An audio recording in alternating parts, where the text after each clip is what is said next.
Chairs No Waiting, episode number 405. Courthouse, Darlings, Ellie, Ernest T, Just the Facts. Two Chairs No Waiting is brought to you each week by the fine folks over at weaversdepartmentstore.com. It's holiday time, so hurry and get your orders in. You ain't got much time before Christmas. Hopefully you hear this live or come back after Christmas and order stuff. We'll take it then too. Head over to Weavers and check it out. They got the Mayberry Deputy Badge. Got these great shirts. One of them is Go Through Us First t-shirt. And, of course, the 2017 calendars. They're getting low. Get you one at weaversdepartmentstore.com. The executive producer of tonight's episode number 405, is Sarah McBride. Folks, it is good to have you here with us, and I want to thank Sarah for being our executive producer for this episode. And hopefully all of you are going to enjoy this one. This is about the facts, and we've done these before. The Mayberry FAQs episodes, and this is just a continuation of them. We've made it up through, I think it was, gosh, let me look here. I think our last episode about Mayberry FAQs was related to locations, but we kind of skipped over after we had done characters, and then we went to location. And the reason is because I was trying to find enough information to do all of an episode about one letter, like locations, L. Okay, so that was not the case this week. So we're combining several because we had already done characters. We had done that previously. And so if you head over to the Mayberry FAQs, there's all kinds of things in there. And we really probably will start adding things. But we are now to Courthouse and the Law, the Darling family, Eleanor Donahue, or Miss Ellie, and Ernest T Bass, Howard Morris. So we're going to go, that's what we're going to be focused on this episode. So I hope you're going to enjoy it. It's a fun thing to me to go back through some of these because these frequently asked questions were answered a long time ago in general, and the answers have not changed. So I did find one today that was dated. It was still correct. It was correct with information from several years ago. So we may be even updating these as we read them. So let's head over and get started on those. I guess I need to get me some background music. So let's get the VW Boys. I think this is always a good one. Thank you to the VW Boys, by the way, at VWBoys.com. Tim White and the guys that make up the VW Boys, great bunch of guys. If you haven't ever seen them, they're at Mayberry Days every year, plus many other events. Head over to VWBoys.com and check them out. But thank you. This is Mockingbird, and I like that as background music. So let's head over, folks, to our first topic tonight, whenever you're listening to this, and it's called Courthouse and the Law. So it could be about the law or it could be about the courthouse, but it's all related to those things. So we're going to head over and talk about the courthouse. All right. So first up, the first question is in reference to the door by the furnace. Yeah. You know, the front door, there's a furnace there. There's a heater. I noticed it's in some episodes and not in others. Now, I also noticed that the window on that side of the courthouse, which is if you walk in the front door of the courthouse and to the left toward the jail cells, the window on that side of the courthouse appears to be in some episodes, or it appears in some episodes, and it doesn't in others. That's what caught my attention. Did they make changes at one time? Both changes? Did they get rid of the furnace and the window? How did that work? So here's the answer. The door that led nowhere, there's a door, by the way, by the furnace. That's the other thing they're talking about. There's a door over beside the jail cell. So when you go in the door, if you look to the left, there was a door there that must have opened, and there were no windows. Well, that door to nowhere was present during the entire first season of the Andy Griffith Show. And the same goes for the fact that the window that was only there on the outside of the courthouse and not on the inside, it was there the entire first season.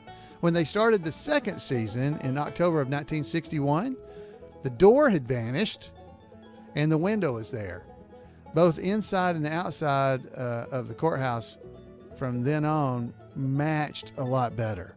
So in the first season, the inside of the courthouse did not look like the outside of the courthouse. The reason it seems confusing nowadays is because most of us see several episodes in a day or in a week.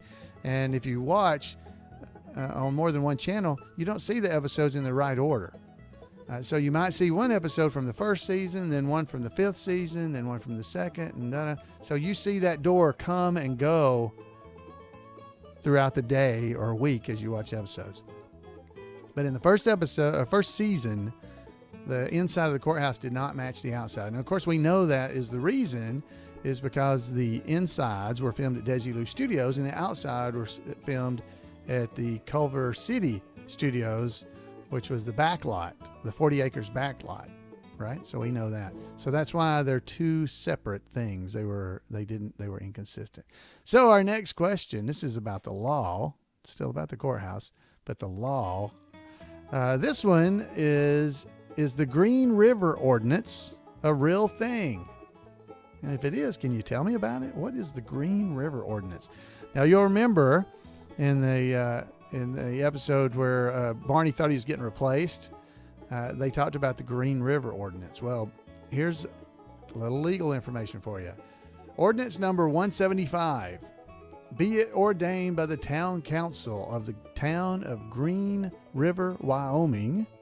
Section 1, the practice of going in and upon private residences in the town of Green River, Wyoming by solicitors, peddlers, hawkers, itinerant merchants, and transient vendors of merchandise, not having been requested or invited to do so by the owner of or the occupant of said property and residences for the purpose of soliciting orders or for sale of goods or wares or merchandise, and for the purpose of disposing of or peddling or hawking the same merchandise, is hereby declared to be a nuisance and is punishable as such. A nuisance as a misdemeanor. And there's more legalese here. So yes, the Green River Ordinance is a real thing, and it was from the town of Green River, Wyoming. Wow, believe it or not, you learned something from this podcast that you may not have known.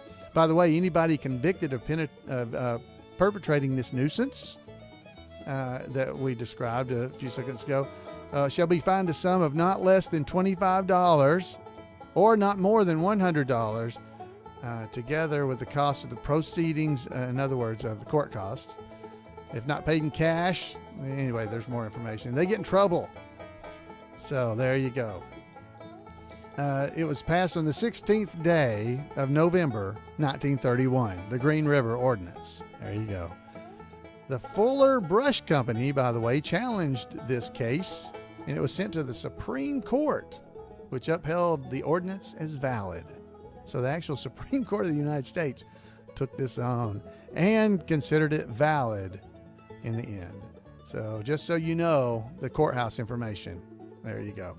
All right, next up, which direction does the Mayberry Courthouse door face? I guess he's talking about the front door. Well, the correct answer is north. It faces north. There you go.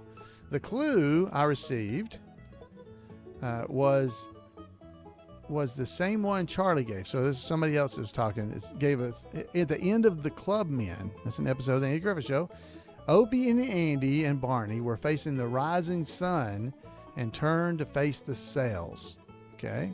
If that direction was east, then the front door would be north side of the building.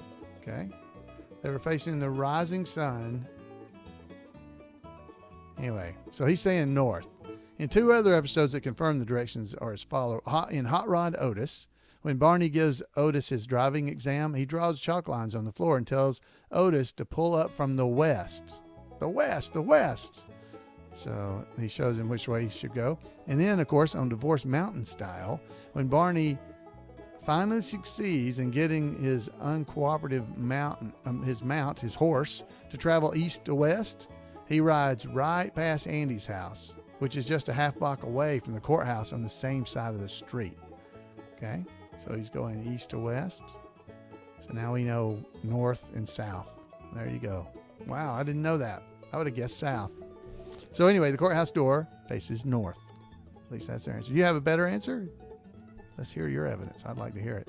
How far is it We just answered this question. How far is it from Andy's house to the courthouse? Well, it's only about half a block. In many episodes, there are long shots showing the street that runs there in front of the courthouse, and you can see shots of Andy's front yard. Looking back from Andy's house, you can see those as well, and the yards of the neighbors to the right as you walk out the front door, and the courthouse is clearly visible down at the end of the block. The church was on the corner diagonally opposite of the courthouse, which makes you wonder why Andy drove the family to church. They just lived right across the road from the church.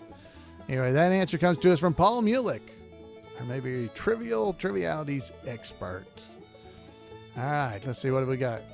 One more question about the courthouse. I was wondering if you could tell me if any of the episodes that show the way up to the mayor's office in the courthouse. Good question. It's clearly never established in the show. Okay, it's never said. But there are clues in a couple of episodes. In the beauty contest, we see Andy and Ellie in the mayor's office. Then a moment later, we see them exit out the side door of the courthouse. Barney also uses the side door when he goes up to and down from the courthouse roof. Okay, in the big house, that episode. So, from this, we can deduce that there must be stairs located off the back room of the courthouse that leads to the mayor's office and to the roof. The courthouse also has a basement, which was mentioned in The Luck of Newton Monroe. The steps leading down to the basement are outside the building in the rear. They can be seen in several episodes that show an exterior shot of the courthouse, by the way. Again, that's from Paul Mulick. And that was our final question about the courthouse. So let's head over and get some facts about the Darlings, the Darling family. I was wondering what the name of the Darling boys were on the show. Now, some of the listeners from this podcast may already know some of the answers, but here they are. Other, pronounced Other. It's spelled O-T-H-E-R like other, but it said Other. Jebin, Ward, and Frankie Darling. Those were the names that were given to the boys in the Mountain Wedding script. Okay, but we only ever heard Other and Jebin actually said. They never used the other names. They weren't used. And those were for the early appearances there. So it was Other and Jebin. Not much personality, that boy. All right. In the Darling Fortune, which is episode number 193, Andy refers to the boys as Mitch, Dean, Rodney, and Doug, which are the real names of the Dillards who played the Darling boys. So that makes more sense. So let's just call them that. Mitch, Dean, Rodney, and Doug. Okay. But their names in the first episode were Other, Jebin, Ward, and Frankie Darling. There you go. Little trivia for you, because those are in the script. You know, only Other and Jebin were mentioned. All right. Whatever happened to the actress who played Charlene? Charlene Darling? Well, her name is Maggie Peterson, and a.k.a. Margaret Ann Peterson. And she appeared in other shows like Gomer Pyle, USMC, and Mayberry RFD, but not as Charlene. She wasn't Charlene. She actually was Sam's love interest in that episode. She also appeared in the movie Angel in My Pocket, which starred Andy Griffith and several other Andy Griffith Show alumni. When this answer was written, which has been several years ago, says nowadays she works for the Nevada Film Commission. She did that for many years, by the way. She doesn't do it anymore. But whenever a movie company wanted to film in a location in the state of Nevada, she was the person in charge of arranging the necessary permits and stuff. That's what she did. So Maggie. By the way, she's still as pretty as ever. Yeah, actually a little prettier. And she is. So that answer is from a while back, but Maggie appears at many Mayberry events. She comes to Mayberry Days, and she's been to many others throughout the years. Always a pleasure to see Maggie. But that's what happened to her. She's still around. She still lives in the Las Vegas area. All right. Final question about the Darlings. All right. How many hatfuls of water does it take to fill up a radiator of the Darlings truck? Now, You might say 11. You might say that. Wrong, wrong, wrong. I hate to tell you what that says about you, but you're wrong. If you watch closely, Briscoe, you'll see that he only pours 5 hatfuls of water in the episode The Darlings Are Coming. It's episode number 88. He only get 5 hatfuls of water. Now, true, he does say she's always good for 11 hatfuls. See, he does say that, but that's obviously not accurate because he only pours 5 hatfuls of water in there. Of course, maybe a horse came by and he had to give it right away. Maybe that is what happened. I don't know. But maybe he uses a smaller hat sometimes. Maybe that's what it is. And he had a big hat that day, so he only had 5 hatfuls. But the answer, if you're asked the trivia question, would be 11. But if you actually watch, he only does 5 hatfuls. That again from Paul Mulick. Thank you, Paul. Next up is Miss Ellie. We only have one question about this. She only has one fact. Does anybody know why Eleanor Walker was removed from the show after only a few episodes? Well, Eleanor Donahue appeared in 12 episodes of The Andy Griffith Show, all during the first season. At the end of the first season, she decided not to return as she didn't feel comfortable working with Andy. It wasn't anything personal against him. She just didn't feel that they made a very good TV couple. Andy Griffith later admitted that it was his own fault, that most of his early TV girlfriends didn't work out. He said he had a hard time showing affection on screen, and as a result, the relationships didn't appear real or believable. After Ellie, 3 other girlfriends came and went, and they finally got it right and cast Anita Corso as Helen Crump. By the way, the character Miss Crump was supposed to be a one-shot. That's why they didn't try to pick a pleasant-sounding name like Crump. It's not very pleasant sounding. But the producers were so impressed with Miss Corso's performance and her rapport with Andy that they made her a regular cast member. If you'd like to hear about this in her own words, by the way, and why she left, plus a good bit more about her experiences on the show, drop by the 2 Chairs No Waiting podcast, episode number 11, Eleanor Donahue, and give it a listen. It's from back in 1998, by the way. All right, so thank you, Miss Ellie. We appreciate you, and we hate to see you leave. All right, next up is Ernest T Bass himself. Ernest T. And question number 1, Ernest T Bass, Howard Morris. He must do cartoon voices because I sure thought I heard him talking on the cartoon I was flipping by. Thought he heard Ernest T. I forget what cartoon it was, but was that his voice? Now, we talked about that a couple of weeks ago with David Morris, but here's the answer. He's done lots and lots of character voices over the years, including the McDonald's Hamburglar. We didn't talk about that last week, but Rubble, that Hamburglar from the old McDonald's commercials. He was Wade the Duck on Garfield and Friends, if you remember that. The Qantas Airlines, you guys remember the koala bear?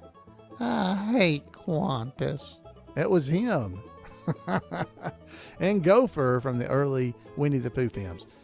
He's also done voices of minor characters in many Hanna-Barbera cartoons like the Flintstones, Beetle Bailey, and many others. Okay. Next up, there was a little triviality that was a blooper in the episode My Family Visit, or The Family Visit. The dialogue by Andy. Do you know what it was? Well, here's what it was. In the middle of the episode, a radio announcer, the voiceover was done by Howard Morris, declares that 3 prisoners have escaped. Later, Andy gets a call informing him that both of them have been caught. Ooh, that's a tie-in with Howard Morris that I'd never heard. There it is, folks. So there's a little triviality blooper right there from the Family Visit episode where Uncle Ollie was in town. Okay, so they talk about 3 prisoners being escaped, and later they mention that both of them had been caught. Oh, good catch. Final question about Ernest T or Howard Morris. Did Howard Morris play any characters other than Ernest T on the Andy Griffith Show? Now, you guys should know this one. I don't know if you do, but you should. In addition to his 5 appearances as Ernest T Bass, Howard Morris did appear is George, the TV repairman. That's right. And he was the voice of YLRB radio station, talking about Leonard Blush. Mr. Morris also directed 9 episodes of The Andy Griffith Show. It was Barney's Replacement, Barney's Bloodhound, Family Visit, Aunt Bee's Romance, Barney's Physical, The Darling Baby, Andy and Helen Have Their Day, Otis Sues the County, and 3 Wishes for Opie. Howard Morris directed all of those. There we go. So, folks, those are just the facts. Just the facts, ladies and gentlemen, for the Darlings, or the Courthouse, the Darlings, Ellie, and Ernest T. Hope you guys enjoyed those. They're a lot of fun, and I enjoyed it. So I hope you did. So, folks, I would love to hear from you. Love to. Love to hear from you guys. So be sure and give me a call at 888-684-8415. Or you can email me at floyd@Mayberry.com. You can also drop a line by just heading over to twochairsnowaiting.com and let me hear from you there. I would love to hear from you. If you got more frequently asked questions that would fit into these categories, email them to me, floyd@Mayberry.com. I would love to have them, and we'll add them to our frequently asked questions list. If you have questions, send them to us. We'll see if we can answer them right here on the podcast and put them in our list. So, folks, thanks again for being here. I hope you enjoyed it. I know I did, and we'll see you next time right here on Two Chairs.